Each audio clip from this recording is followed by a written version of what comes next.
Oda a gâché une révélation importante à propos de J-Beck pour créer de la hype.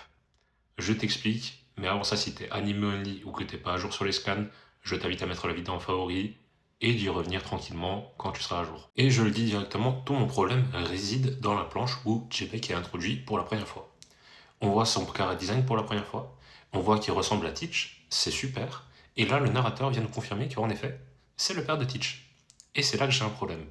Pourquoi c'est le narrateur qui vient confirmer ça? Et vous allez me dire, Edo, J-Beck a la même tête que Teach, c'était logique que ce soit sûrement un parent et très probablement son père. Et je vais vous dire que c'est pas forcément si évident. Parce que en soi, Roger a à peu près la même gueule que Luffy. On va pas se mentir. Bon, il a plus la gueule de Ace actuellement dans les derniers chapitres, mais il a aussi la gueule de Luffy. One Piece, c'est toute une histoire de transmission de volonté.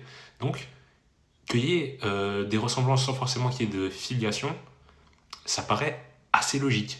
Et ce qui me dérange avec la manière dont a été faite cette révélation, c'est que justement, ça dessert un peu la narration. Dans le sens où, quelques chapitres plus tard, on apprend effectivement que Teach est le fils de Shebeck. Alors pourquoi nous avoir coupé cette révélation littéralement en nous annonçant ça quelques chapitres plus tôt? Pour créer un effet de hype, peut-être une requête des éditeurs. Et c'est dommage, parce qu'à l'image de cette révélation, sur les derniers chapitres, j'ai l'impression que Oda essaye de commencer à rusher son manga. Bon, le vieux père, ça fait 30 ans qu'il est sur le dossier, on va vraiment pas lui en vouloir, mais quand même, c'est des petits détails qui me sortent un petit peu de la narration personnellement, me sortent un petit peu de l'univers.